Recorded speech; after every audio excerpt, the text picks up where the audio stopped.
Good morning and welcome to Wellspring. My name's Jim Moore. I am part of your Sunday, May 7th, 2023 service team. Now we have a few announcements. Early Birds meets Sunday mornings at 9:30 via Zoom. Link is in the weekly email and on the website. Upcoming speakers for May. Next Sunday, we're going to be blessed by hearing from Reverend Sandy Scott. May 21st will be Jean Geringer, and our own Reverend Comataro will be back on May 29th.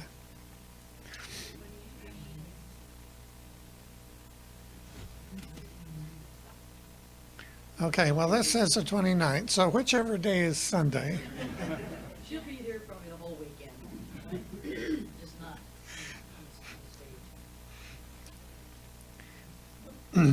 The Thursday evening group meets every Thursday at 7 p.m. It's not too late to join because each week we have a different discussion, a different speaker with discussion afterwards. This series is talks by such well-known authors as Lisa Rankin, MD, Dr. Mike Dow, Lynn McTaggart, Dr. Sue Morter. And like I said, followed by lively discussion. It's in person in the social hall and on Zoom. Talk to Edward or Cleona for a link and more information. The Lunch Bunch will meet at 11:30 this Wednesday, May 10th at the Cracker Barrel. Come one, come all. We have a great time and the food's pretty darn good. That same evening on the 10th, the Board of Trustees meeting will meet. The Board of Trustees will meet, and it's on Zoom.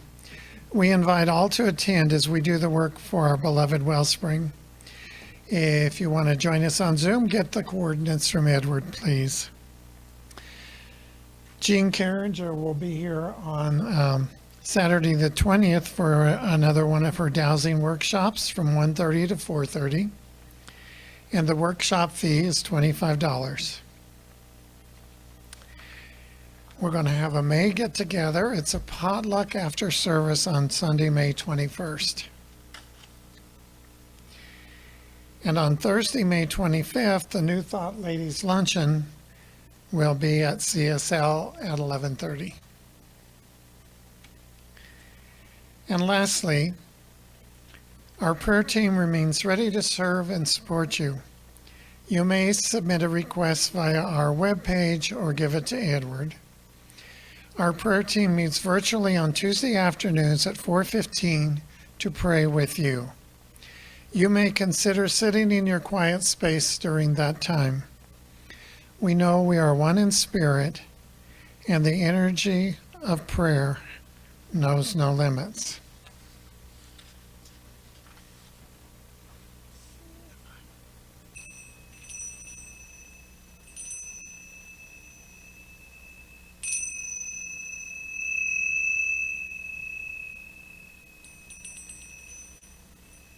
Okay, now for our invocation. As we gather this morning, I am so grateful to be part of this Wellspring Sunday celebration, and grateful that each of you are here as well, some in person, some on Zoom, and some just in spirit. As we slowly breathe in and out, we realize and acknowledge that Spirit is in this place. That Spirit is a string that ties us all together. And because Spirit is all there is, we too are Spirit living in human form. I also affirm that Peggy's message will resonate with each of us, and that we will gain both wisdom and insight from her words today. I also affirm that we will be equally blessed by the music provided by the talented Doug Adamz. Doug, I expect amazing, and of course Barry is part of it. May the love and positive vibes that we receive here today flow out into our community, growing and expanding to bless our entire world. Again, I am so grateful to be part of this beacon of light we know as Wellspring. And so it is. Please stand if you are able for our song of joy.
You may be seated.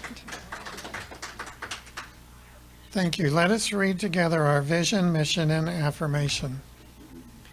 Our vision: to elevate spiritual consciousness in our world. Our mission: to support individual spiritual quests through celebration, study, counsel, loving fellowship, and service. Our affirmation: God in me attracts others who reveal a rich blend of love, joy, and fellowship. I know that my path is an expression of my sacred self. Therefore, I glow with full intensity. My personal journey is a blessing and a light to all, and so it is. Now it's time for special music from Doug Adamz.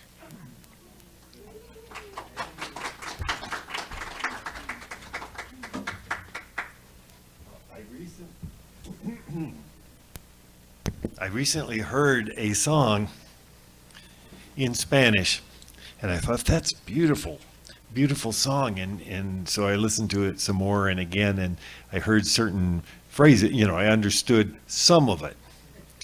And so I researched it some more. I thought, this could work for Wellspring.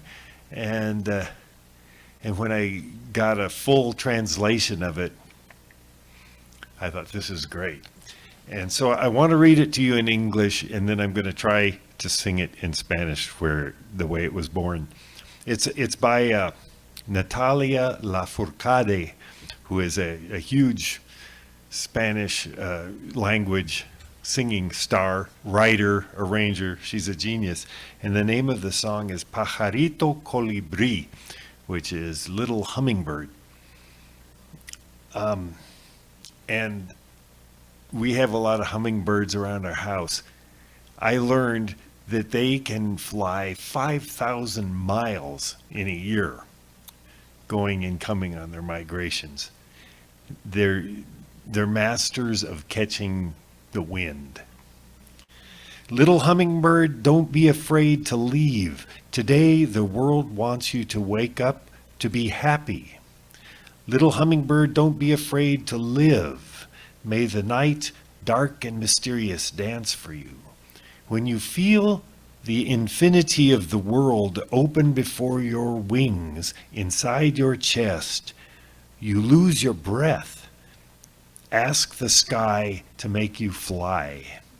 And if you feel vertigo or dizziness on your flight that ignites the fire in your movement, ask of the universe in your entire being, ask for sweet freedom. Everything is going to be all right. Now you don't have to be afraid to live. Everything is going to be all right, little hummingbird. You arrived in the world to be happy. Today, the valleys, forests, and mountains want to see you go. Today, trails, seas, and clouds will watch over you. And if from love you walk around sobbing, unable to sleep, just sing. Break open your throat. It's time to go.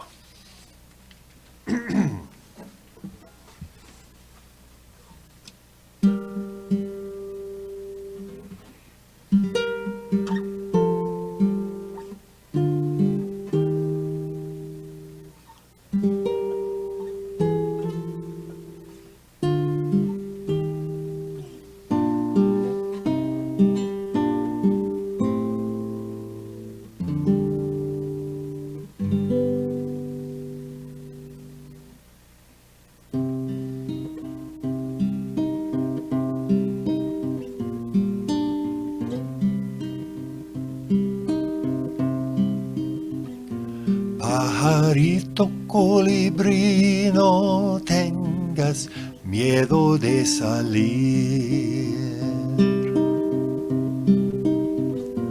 Hoy el mundo quiere que despiertes para ser feliz.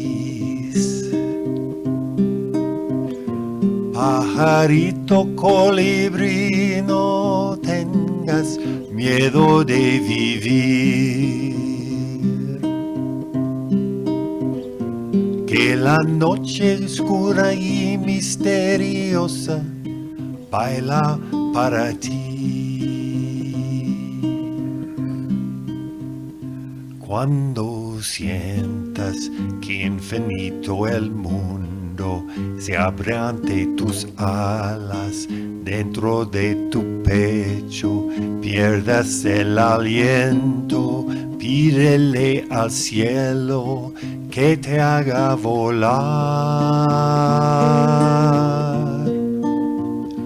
Y si sientes vértigo en el vuelo, que se enciende el fuego dentro de tu pecho, pide al universo en tu ser entero dulce libertad.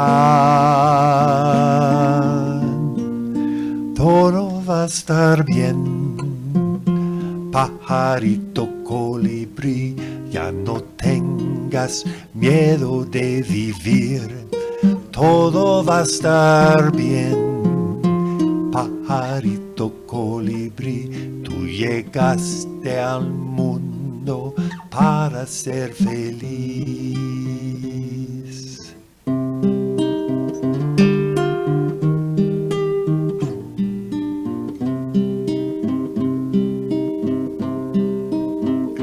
Hoy los valles, bosques y montañas quieren verte ir. Hoy senderos, mares y las nubes velarán por ti. Si de amores andas sollozando sin poder dormir,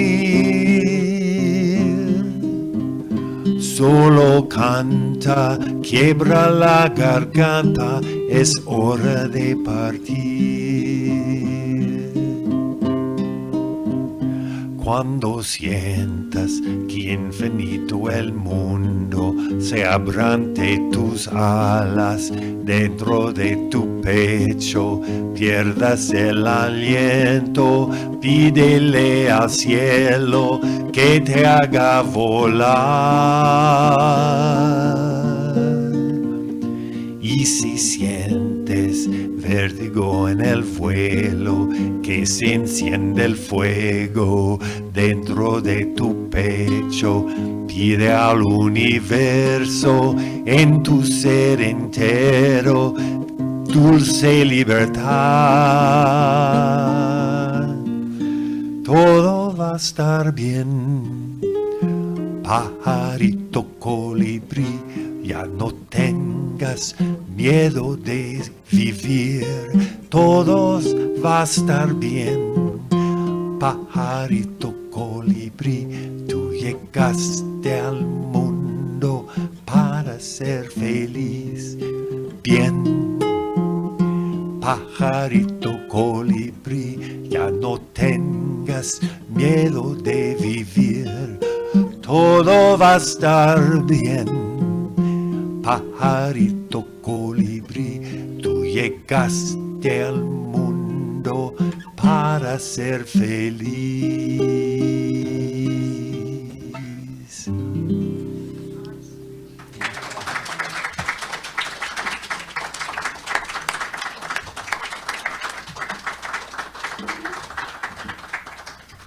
Muchas gracias.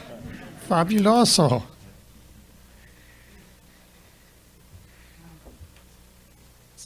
I took the reading today from one of my very favorite books. I love this book, 365 Science of Mind, A Year of Daily Wisdom from Ernest Holmes.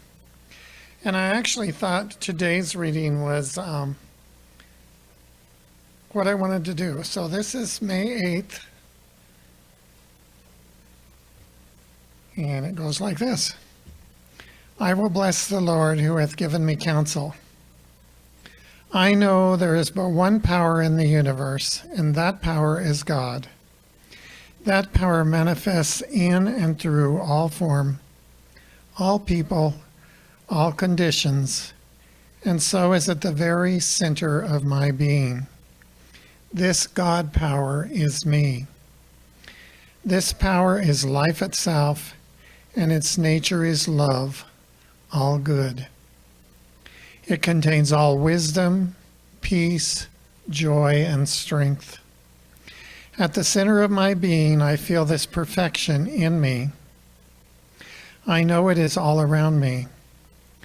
Everywhere I turn, I behold it. It is my whole being. Every cell and atom of my being, my every thought and feeling, my every act is an expression of this God power. The intelligence within me is constantly guiding me. Clearly, I see the right thing for me to do. I know the right thing for me to say in every circumstance. This intelligence within me deals with every situation harmoniously. I find life thrilling, stimulating. I know that love protects its own. I know that love now makes clear the way before me, eliminating every seeming obstruction. I am guided into an ever-widening unfoldment of being, and I rest in perfect joy and peace. One with all life, my every need is now fulfilled. Now it's time for our speaker, Peggy. Get yourself up here. And I'll get out of your way. I'll wait for you to come back, so I don't get in your way.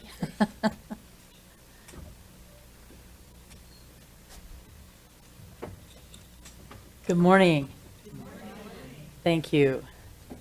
Now, if I attempt to move this, am I going to upset anybody's? I think it sounds like it's on, Doug. That's what. Yeah. Thank you. Oh, well, good morning, Wellspring. Good to be back here. Good to be back in Las Cruces. I haven't really, I'm not gone to Mexico, but I was gone to Albuquerque for about 9 days or so.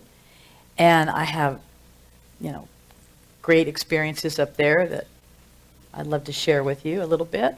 My grandson got married, and I left early enough to go and help my daughter. She gave me orders, you have to be here at least 5 days in advance of the wedding, which was on Friday, a week ago Friday, because I need your help. You know how to do all these things that I don't know how to do. And it started a few weeks prior to that with, Mom, I need your help to get a dress. So when I went at Easter time, when I wasn't here to speak to you, and Edward filled in, and we got our schedule all rearranged so I could do the Easter thing. So I took her a dress. So I've been started 5 weeks ago, maybe almost now, shopping in my own closet, looking to find something for her and something for me. So I came in this morning and somebody said, wow, look at that outfit. I said, yeah, I've been shopping in my own closet. And, isn't that sort of like a metaphor for how we could think about our spiritual practices and the life? I was watching the board up here for your Thursday evening mentors, experts that are going to be involved in the next few weeks of the series. And I realized I have learned something from each one of those people listed there. For Lissa Rankin, who did the nocebo effect. That was a book that made a big difference in my understanding of the real truth of how we heal from the mind, not so much from the body. And Bruce Lipton, let me see if I can remember them all. Michael Dowd, I think it's who you really mean is going to be on there. Michael Dowd. I saw him in person here in Las Cruces at the Unitarian Center, 18 years ago, something like that. And these are all things that are like in my metaphorical closet, right? That I could remember to go shopping there. We're always out kind of looking for the new whatever, the new bright, shiny whatever. And new thought leaders are in that category as well. It's always, somebody showing up that's new. Today I'm going to talk to you from somebody that's been around in a kind of a contemporary time frame with Ernest Holmes. But one of the other things that I got to do when I was in Albuquerque, and maybe some of you thought about going to do this, I know that Barry talked to me about it for a brief moment, Ricky Byers. Ricky Byers Beckwith, Ricky Byers, if you know her by either of those names, was in concert and doing a workshop. And I was able, because the wedding, I had thought it was going to be in conflict with the wedding because I had assumed that the wedding was a Saturday.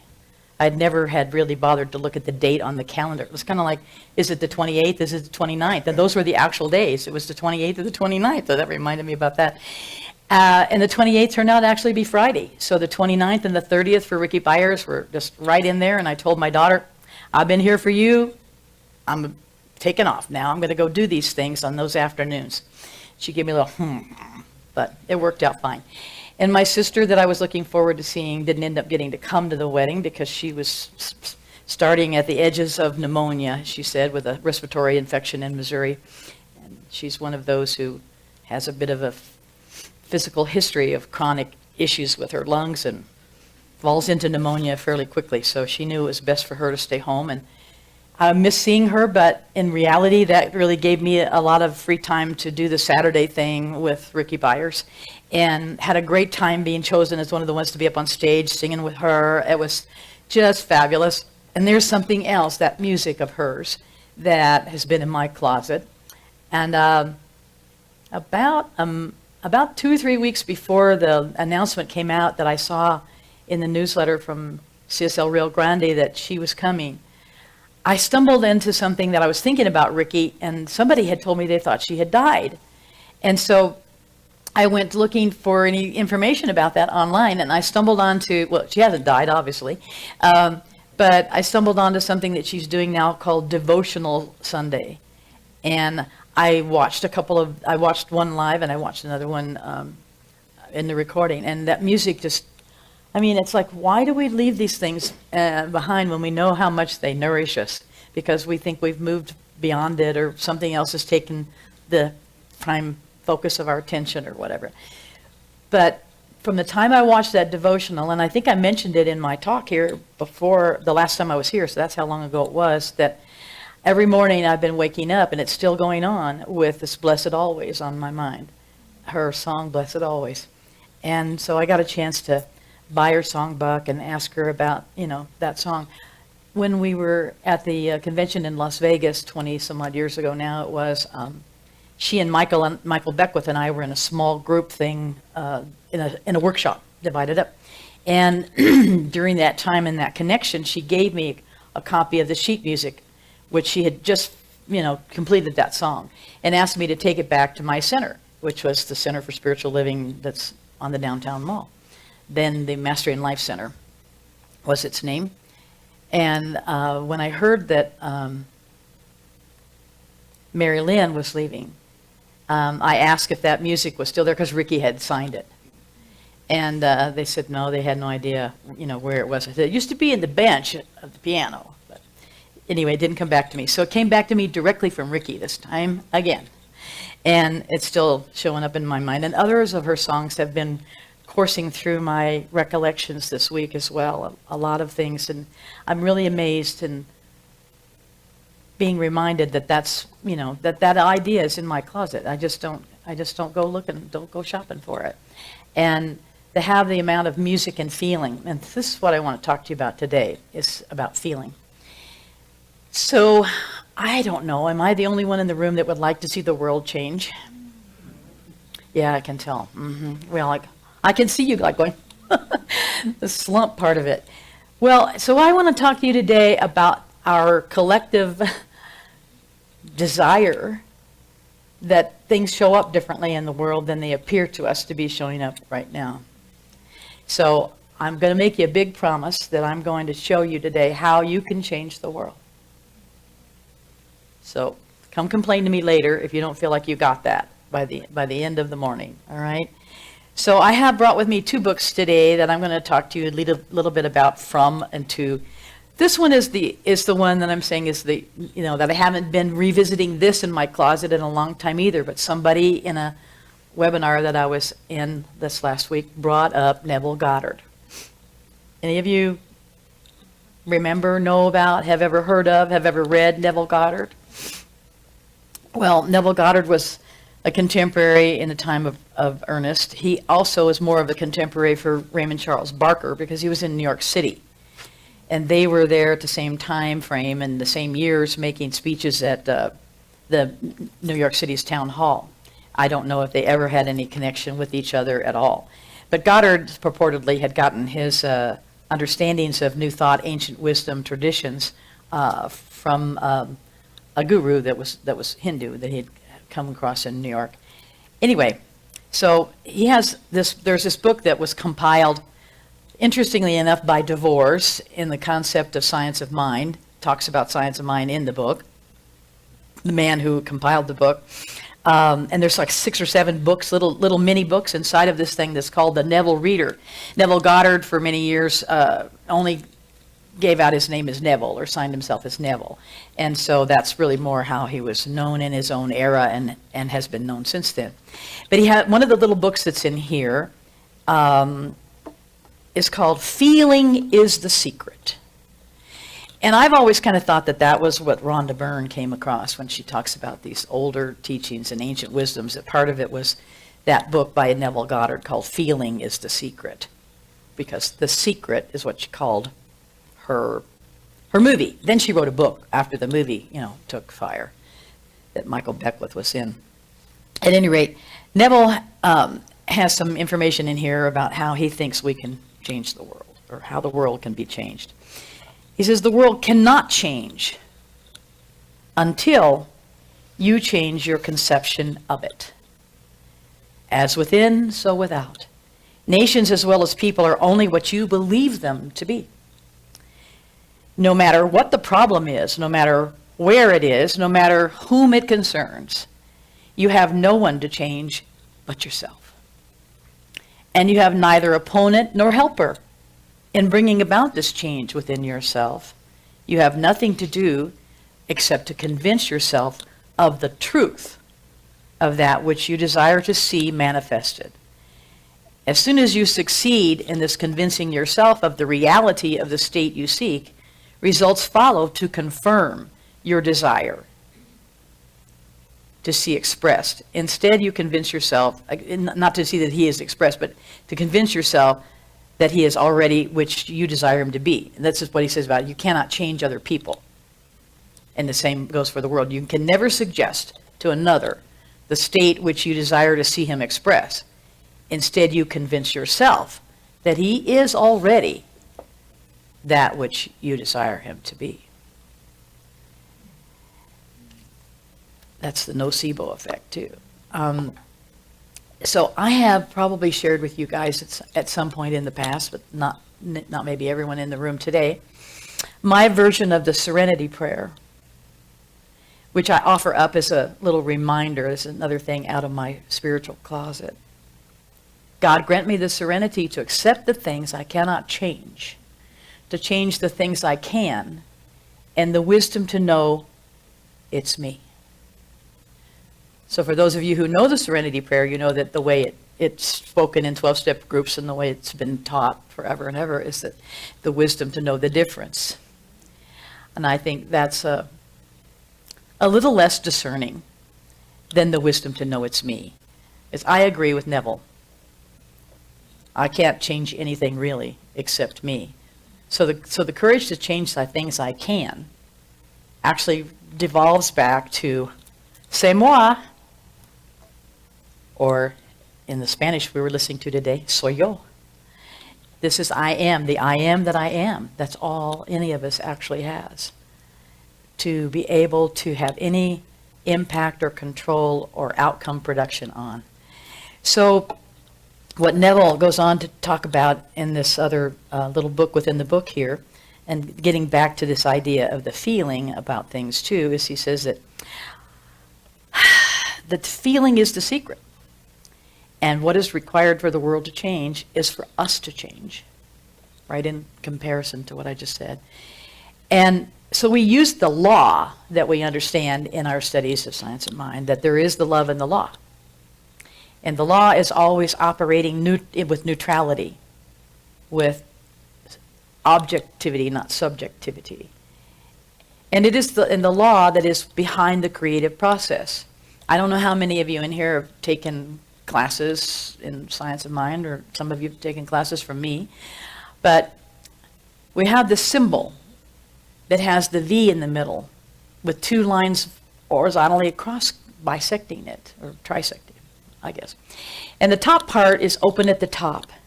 That's the cause, the mind, the decision, the idea that has been made.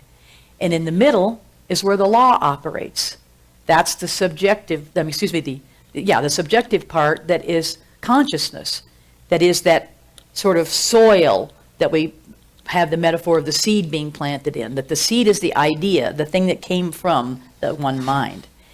And it works as it works in that subjective consciousness in the middle to produce the effect that comes out at the other end of the funnel. It's kind of like a funnel, right? And the effect is, of course, this what we produced, whether we desired it or not. So what Neville talks about is that we have this dominant feeling that gets to be kind of the secret sauce in the middle of the subjective part of the creation of what the thought was that became the effect. We understand from our teachings, and our teachings come from the myriad of the classical teachings and traditions and philosophers that have produced information to be looked at and learned from over the years. The idea that everything that has been produced or created in the world of effects has been created twice. Okay, so the first creation is in the mind, is the idea that is generated, it's the thought. The second time is when it comes out the other end as the effect that was produced by those thoughts and the feelings that were attached to those thoughts. So this was created twice because somebody thought of the design of it and how to make it and what kind of wood to make it out of. And that, without that thought, without that idea, without that prototype in the mind being created, we don't really know that anything else would be able to be happen to create this podium, because it had to be conceived of first. This goes back to the Napoleon Hill line that I'm sure all of you guys know. You know, that what the mind can conceive and believe it can achieve. The believe part in there is where Goddard wants to talk to us about adding in that feeling, and my little phone thing has lost its place. It wanted to go to sleep here on me. So that the feeling and the dominant feeling that we're feeling, based on what Goddard says, this is the same thing Ernest Holmes teaches us too, that the feeling and the dominance of that feeling is what helps along that whole birthing process of the creative aspect of thought through the neutral medium of consciousness, comes out the other side as an effect, as an outcome, or a thing. You know, we can have an outcome that's just a change in our mental attitude.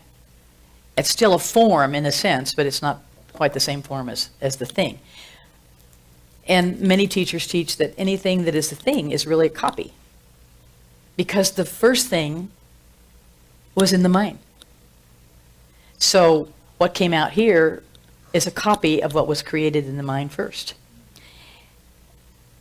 So the feeling is the secret, and he says that this is the mechanism.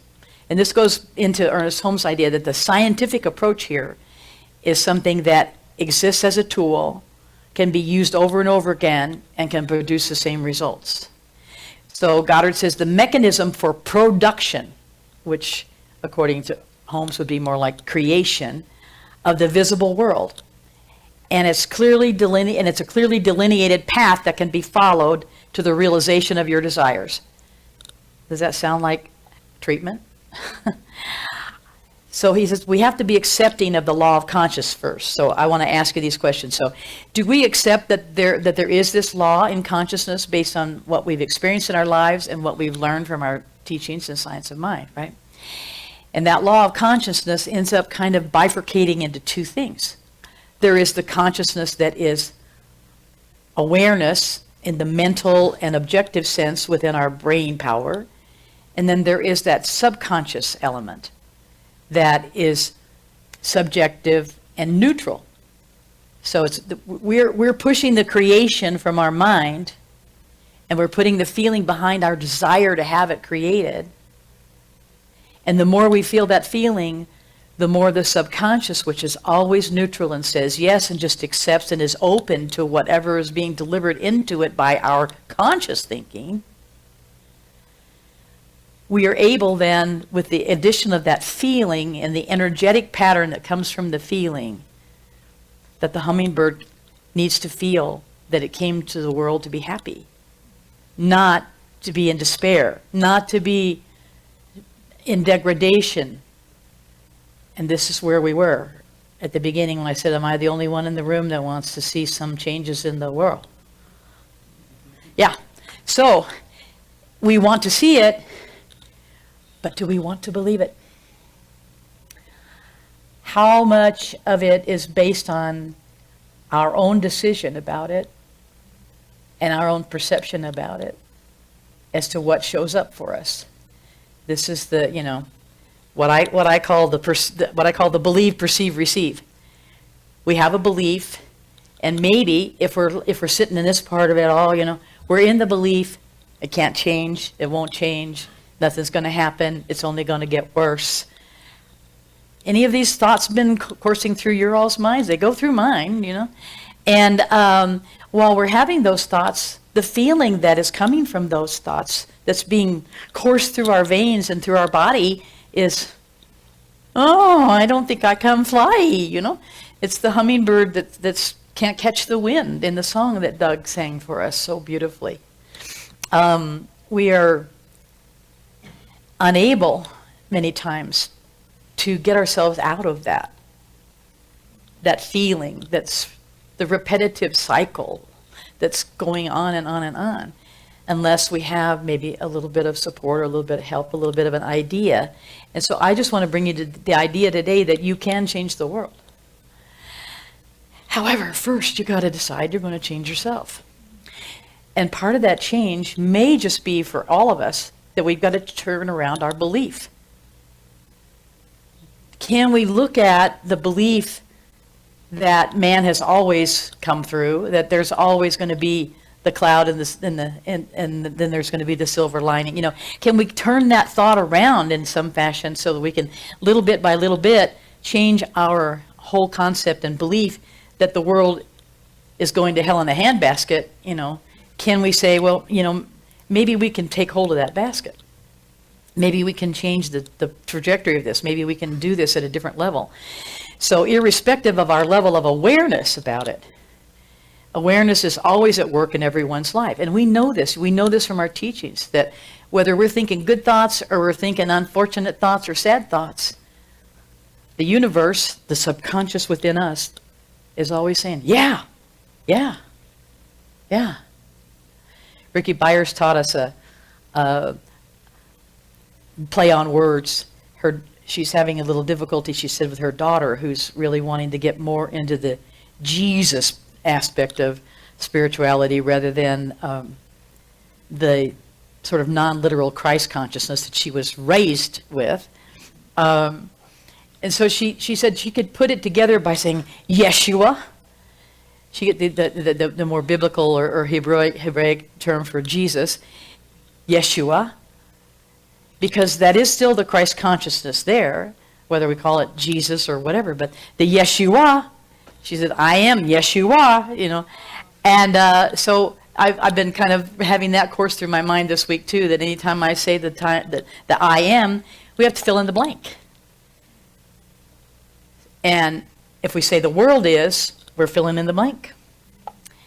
And what am I choosing to fill the blank in with, and what am I choosing to feel about that thought that caused me to fill in the blank, is where I know I can do more work. And I just invite you to consider that, you know, it's always working in our lives. Even people who are unconscious and unaware of the fact that this is a law. This is the law of consciousness that operates for every single one, which is how, you know, science of mind got to this little bit of a harsh perspective. And somebody says, well, I've got a cold. Well, what were you thinking?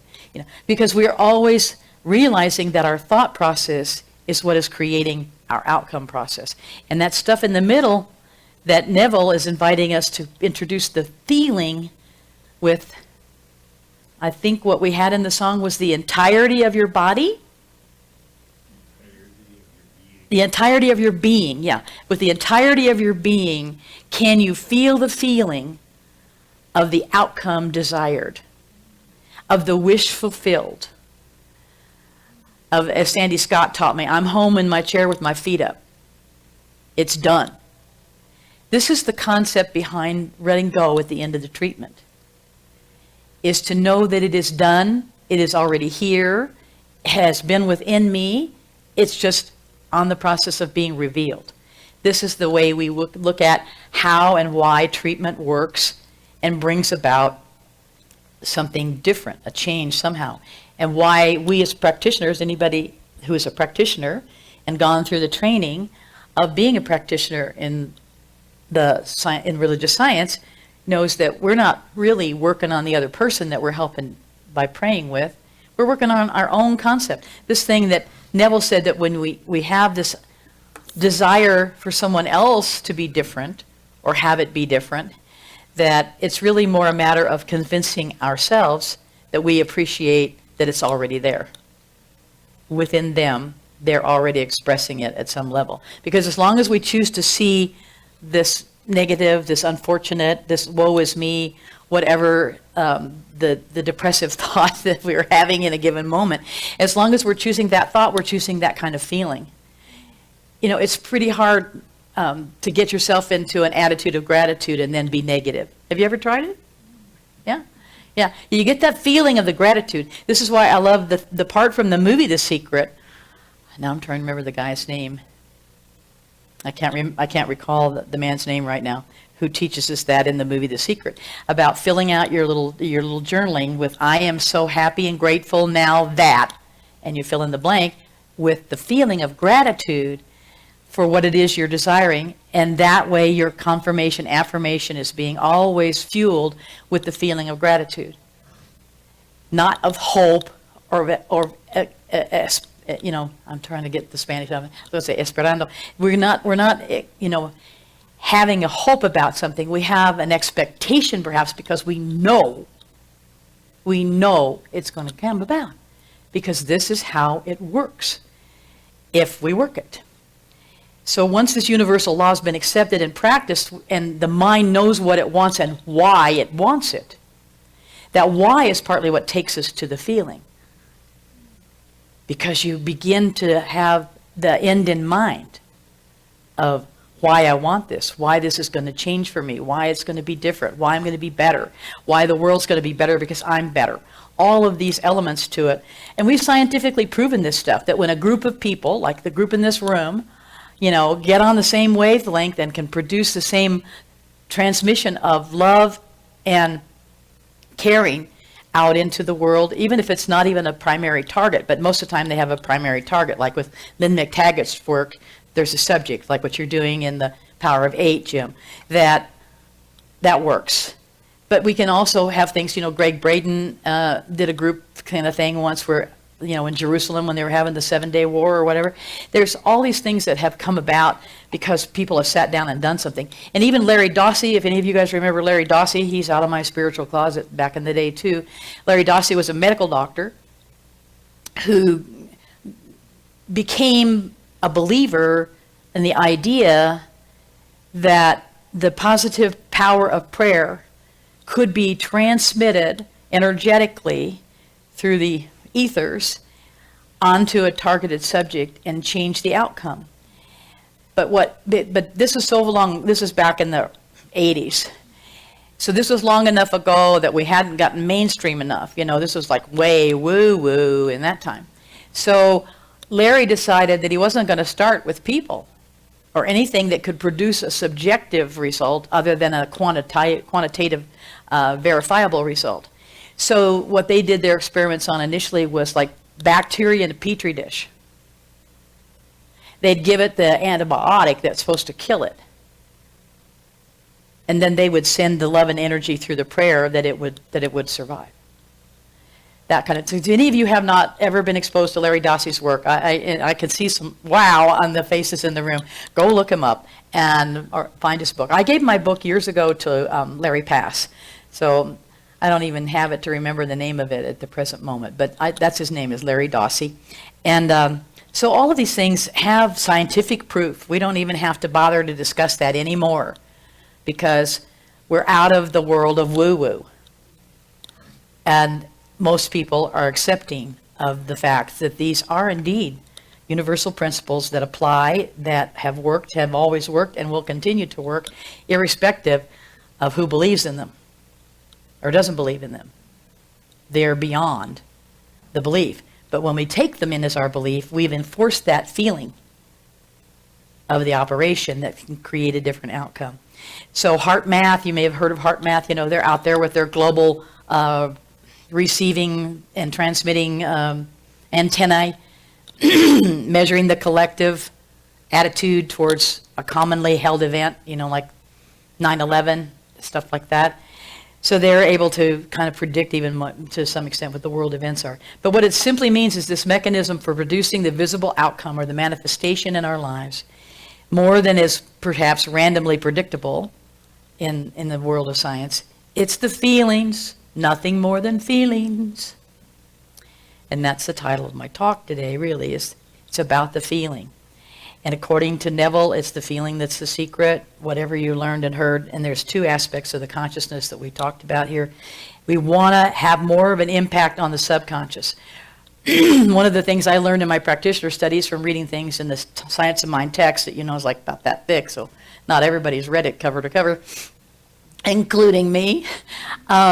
But one of the things that I remember reading that had great impact on me at the time was that our only work for willpower, or our only need for willpower as human beings, is the willpower to carry the subconscious to the conscious level so that it can be dealt with, so that it can be examined. And what we're talking about here is bringing that consciousness of deciding that we're going to have a feeling about the why of what we want. And we're going to take that feeling into our activity, into our conscious awareness, to work on our subconscious. So it seems very simple that all we've got to do is change our thinking to change our lives, right? Change our feelings to change our lives. But we're kind of too human, you know? So Neville Goddard offers a couple of other opportunities for us to access the subconscious, because we might just not always be thinking good thoughts and having good feelings. And so he has some ideas in this book about how to affect that subconscious by making a conscious effort to impact it. So that comes through our deciding to imagine or to vision or to visualize what it is we want in a level of detail that the why has been recreated, has been created. The why has arrived. So if my why is that I don't want the world to be in their suffering, it may or may not be ending the war. It might be something else, but the reality of it is that for me, if I decide that that's my why, and I can feel into that and feel that that's not really what's happening, and I can turn my face away from the TV news or the radio or the newspaper or social media or wherever you're getting that, and not be at the affect of it and choose to have an effect upon it by choosing to have an effect upon yourself. I'm making that clear? Yeah. So that manifestation might get a little closer, a little faster to coming. And when we master that control and that feeling more and more and more, even though we're not getting there to the perfection of it, but that self-mastery is a part of what helps to bring all of that about. But Goddard suggests that in order for us to decide what we want, decide why we want it, and decide how we're going to feel because it's here, and treat it as though it's already here now, and you're detailing out what you're feeling, who you're with, where you are, what it looks like, what you wore, any of those things that's going to help you get into the bigger feeling of something that you can sense in your body that's going into that impact, and repeat and consistently be on that same wavelength. So he suggests that sleep and prayer, which I would, kind of slash as prayer meditation, as the way of accessing the subconscious, because we are really putting the conscious world of senses out of our way in that moment that we are going to sleep. We're going to be in this unconscious state, which is completely uncontrolled by our conscious mind. Or we're in prayer and meditation, where we're making a decision to be quiet, to relax, to be calm. And again, we're diminishing that impact of the senses that the brain is trying to rifle through. And so he suggests that each night before we go to sleep, we spend time with our desire, our feeling about the desire as fulfilled. This is what we call in the 12-step programs, acting as if. Act as if it's already here. Because it really is. It just isn't being demonstrated at the level that we're picking it up. Our awareness isn't quite there yet for it. And he says, don't go to sleep in a consciousness of lack or loss or depression, irritation, dissatisfaction. If any of that comes up, work to push that back aside and go back to feeling and feeling and feeling and feeling and feeling until you get to the feeling. And you can feel the expansion of it in your own heart, in your own body when you get there. And don't quit till you get there. It's kind of what I think Neville would tell us. So that when you're falling asleep, even if you're boring yourself with your thought feelings, you're feeling, you're going to sleep with that. And that's penetrating your subconscious to have more of an impact on that whole process of creation, from the thought through the neutral yes into the effect that comes out. So these two gateways are what we're using, sleep and prayer meditation. So the prayer part, again, and we have been taught the 5 steps of treatment, how to pray. We can do that piece of it and put ourselves into a position there where we're not so much affected by the world outside, so that it's as within first to become as without. So nothing stops us from realizing your objectives, this is from a direct quote from Neville's book, other than your feeling of failure to feel. So let go of that. And your failure to feel that you are already that which you wish to be. In Ricky Byers' song that came to me when I was reading this is, "In the land of I am, I am. In the land of I am. All that I have been, I am. Less than I will be, I am, I am." So, yes, you are, right? Or to have failed to recognize that you're already in possession of the thing you want, if it's more characterized as a thing rather than a larger thing. So the tool you use before dropping off to sleep is just this feeling from the wish fulfilled. The spiritual law of attraction, and the reason for this, the basis behind this in our system is that we do not attract what we want. We attract from who we are.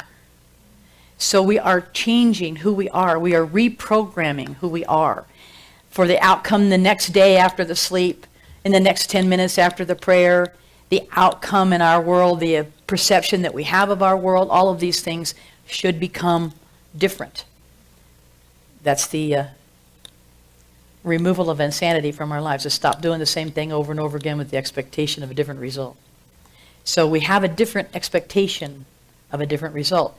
In that law of attraction, we're building that attraction through the feeling. It's all going to come out the other side of it. So that the feeling that we put into the pre-sleep and the feeling we put into the prayer is carried forth outward into our activities. And just keep rinse and repeat, rinse and repeat, rinse and repeat is what he says in his book here. This is, right out of the Bible.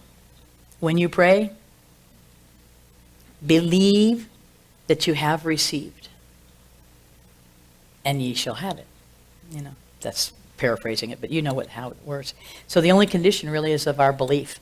So our belief goes back to that convincing yourself that I was reading to you about here earlier. And using that 5 steps of treatment. And in here, in How Do You Change Your Life, Ernest promises us that if we recognize that the real goal here in the emancipation of the soul is not through losing itself in God, but through finding God in itself. So once we have persuaded and convinced ourselves and understood that we have this power that Jim read to us about, this power that never goes away, that is within us, around us, through us, and for us, but not necessarily of us, is ours to use, because that is the God in itself, in our soul. So we use these 3 steps to change the world, to take a little, take off on the book. I call it now feel, sleep, pray. So those are the 3 steps you got to follow. Feel, sleep, pray. And remember that there's nothing more to change than your mind in order to change those feelings. And when you consider that possibility, I hope that it gives you that sense of expansion, that we can leave here this morning instead of like this about the world, we can actually open ourselves into the expectation of a change, of a difference, because we make a difference. Who we are makes a difference.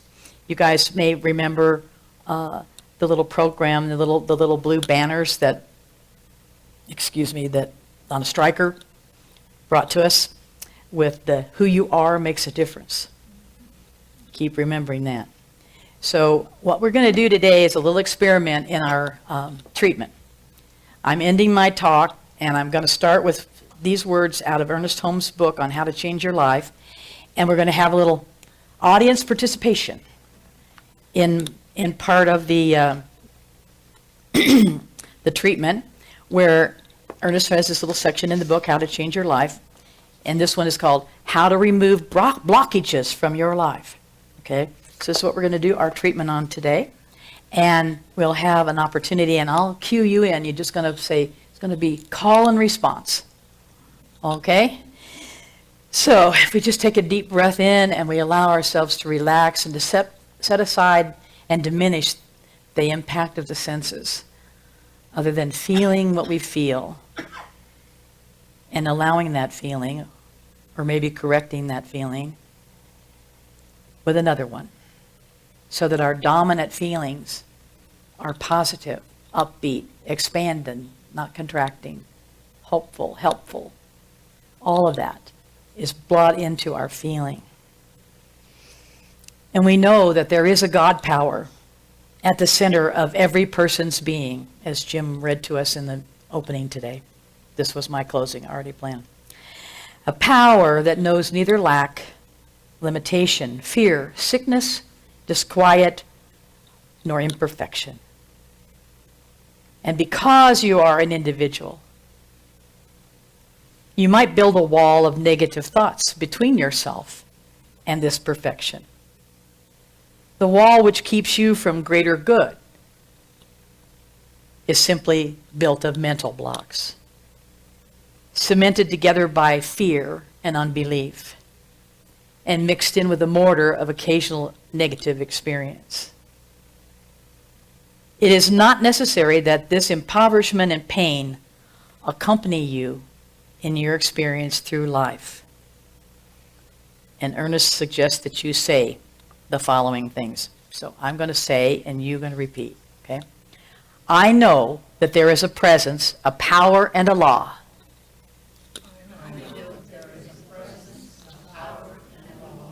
Within me, irresistibly drawing everything into my experience that makes my life worthwhile. Irresistibly drawing everything into my experience that makes my life worthwhile.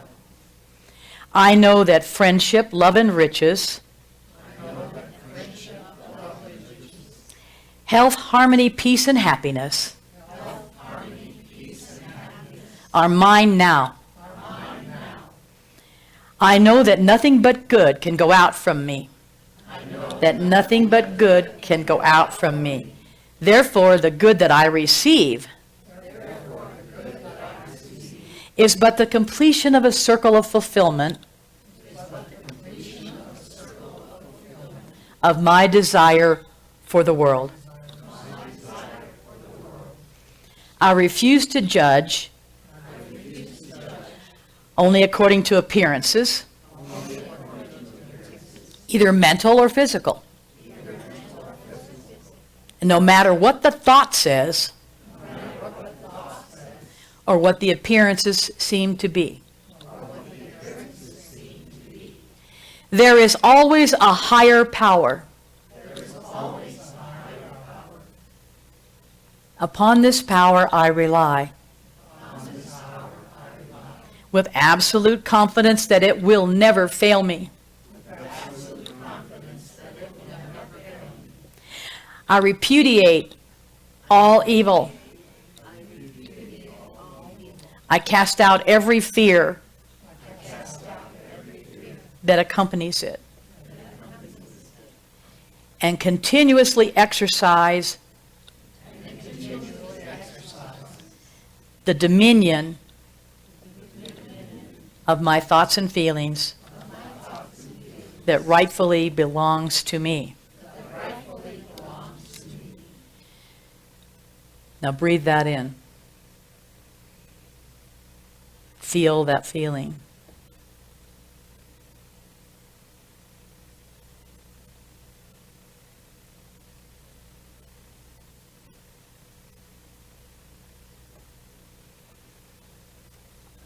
With gratitude and appreciation for all that we know, all that we have, all that we are,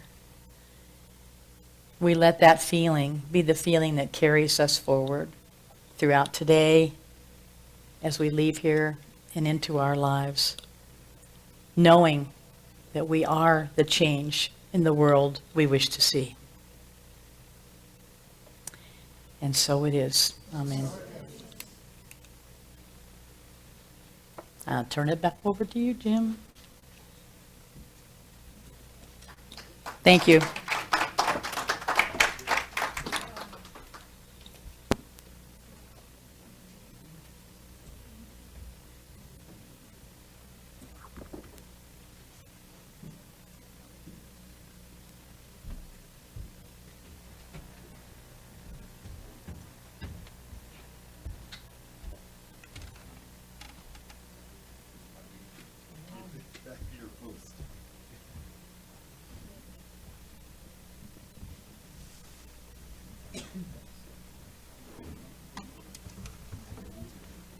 F is good. I've got this. I fear no key. Well, it's been a while since we've done this one. It's all about spirit. The spirit. The spirit from now on. It's all about spirit. The spirit. The spirit from now on. It's all about the spirit. If you listen, you can hear it.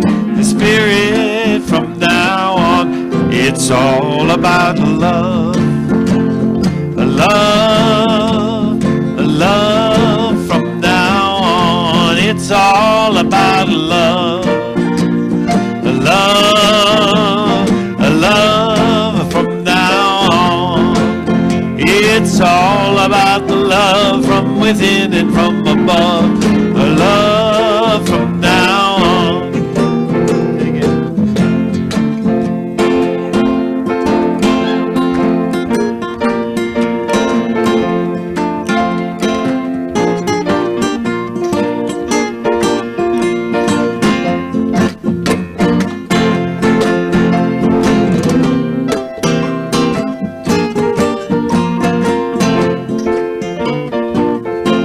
It's all about joy, the joy from now on. It's all about the joy from now on. Outside the storm is raging, we got joy at our foundation. A joy from now on. It's all about spirit. The spirit from now on. It's all about the spirit, the spirit, the spirit, the spirit from now on.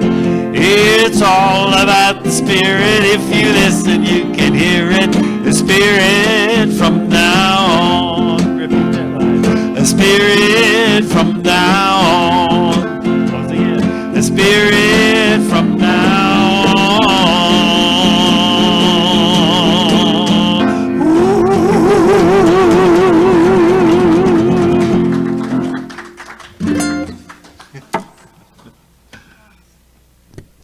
Yeehaw. Yeah. Yes, you are. Yes, you are.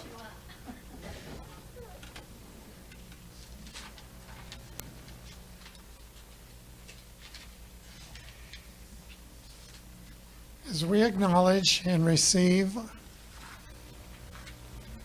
our virtual and in-person gifts, we give great thanks for the offerings already given and those we will be receiving, because we know that giving and receiving are both part of the one flow. We affirm that we are also part of that flow. We bless these gifts and know that they are multiplied throughout our community. There are a number of folks who have contributed to the production of this service, and we are grateful for their service. We thank you for joining us today, Zoomland, and here in the sanctuary. Lastly, stay around in the Zoom meeting after service to visit, or join us in the social hall.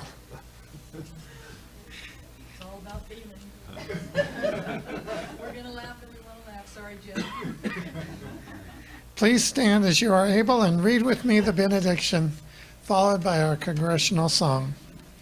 Spirit in the midst of us is mighty.